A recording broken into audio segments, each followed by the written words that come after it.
These pictures illustrate the original Erector Set by Gilbert Rocket Launch plans and the changes that I made in it. I was basically interested in just a rocket launcher and not interested in the motor that turned the radar, so that part has been eliminated. But I made a few changes related to how the rocket is launched, the length of the launch runway, what is the method that the rocket launch sled operates on, and a few small changes in the method of raising and lowering the rocket launch sled and runway. There's a number of views, and it's designed so that you can count holes and match exactly the way I did it if you wanted to. Explanation then will follow after these pictures.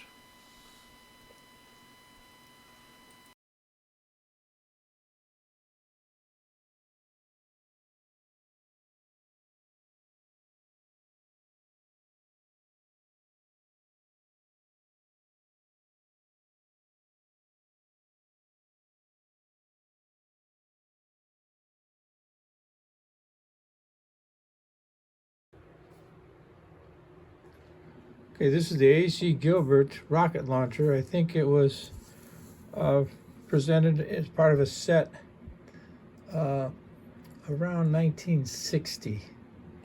I had trouble finding the plans, and then eventually I did find a website that had some good explanation and decent pictures.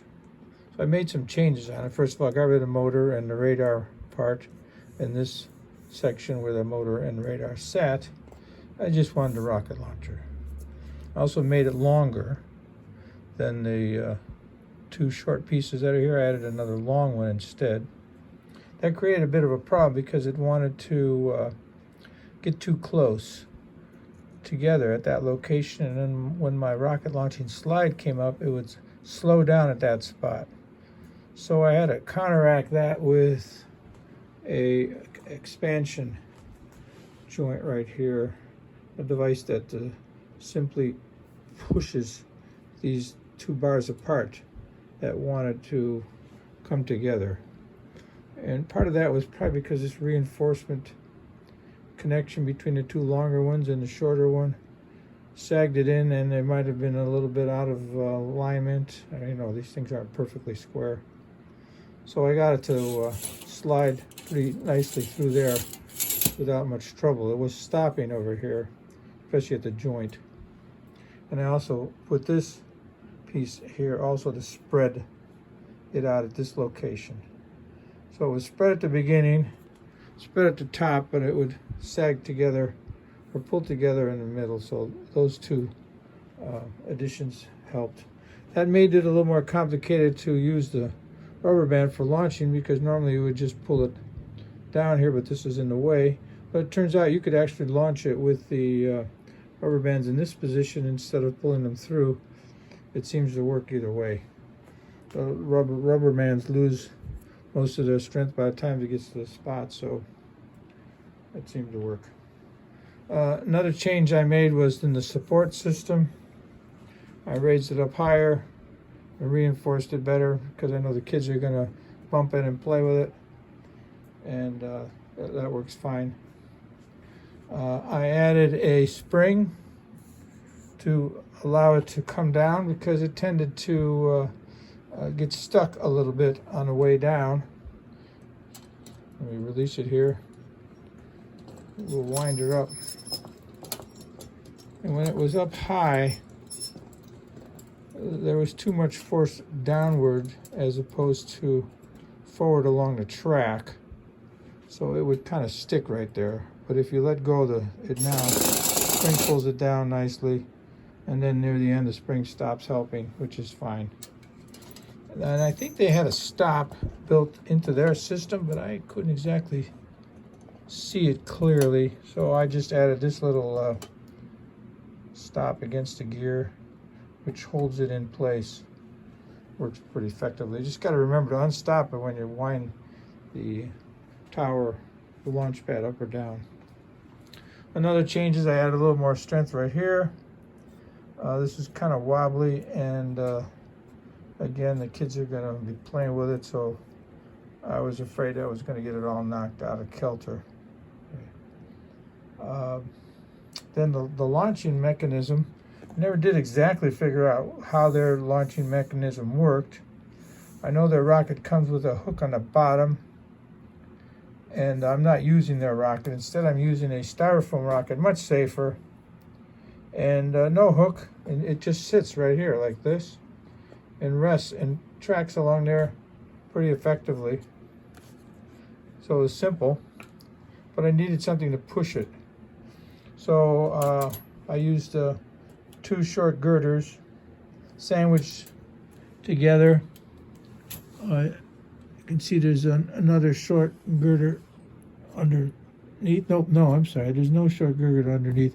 Instead, I used fender washers, 2 of them with lock nuts, so that they're loose.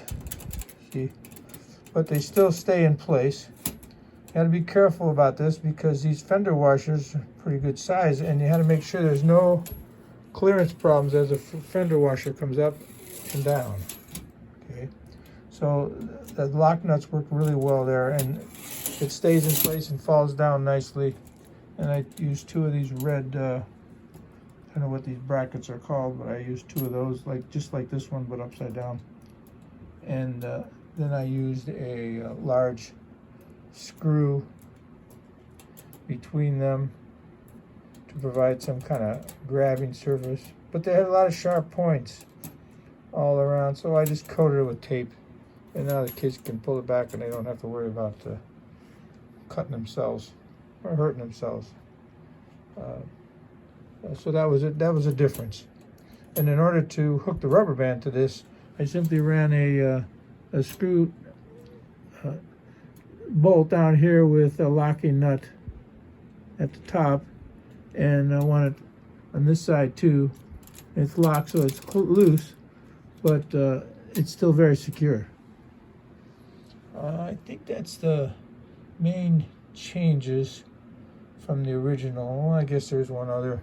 This part right over here, this is where the rubber band's supposed to attach to in this launching system. So it pulls it only this far. Some place around here where the rubber band loses its strength and the rocket shoots out from there. So I didn't do it that way, okay? I got the rubber bands anchored here, and they get attached down there to the screw when you're ready to launch it. That means you have to hold this back before you launch your rocket, okay?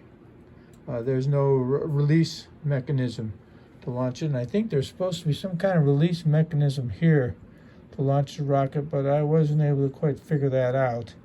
It's located this location, and they had some explanation about it, but I didn't care. I figured out another way of doing it. Let's see, anything else? I think that's the basic design, so I'll see if I can launch it while you watch. Okay, I'm just using the one black rubber band. So attached underneath, I went under that screw. I got it at about a 45-degree angle, okay. And we'll back up and get a little idea of what it's gonna do. Let go, here it goes. There we go. And it went, I don't know, maybe it would have gone 10 feet, maybe 8 feet, which is a good distance for a little kid, I think.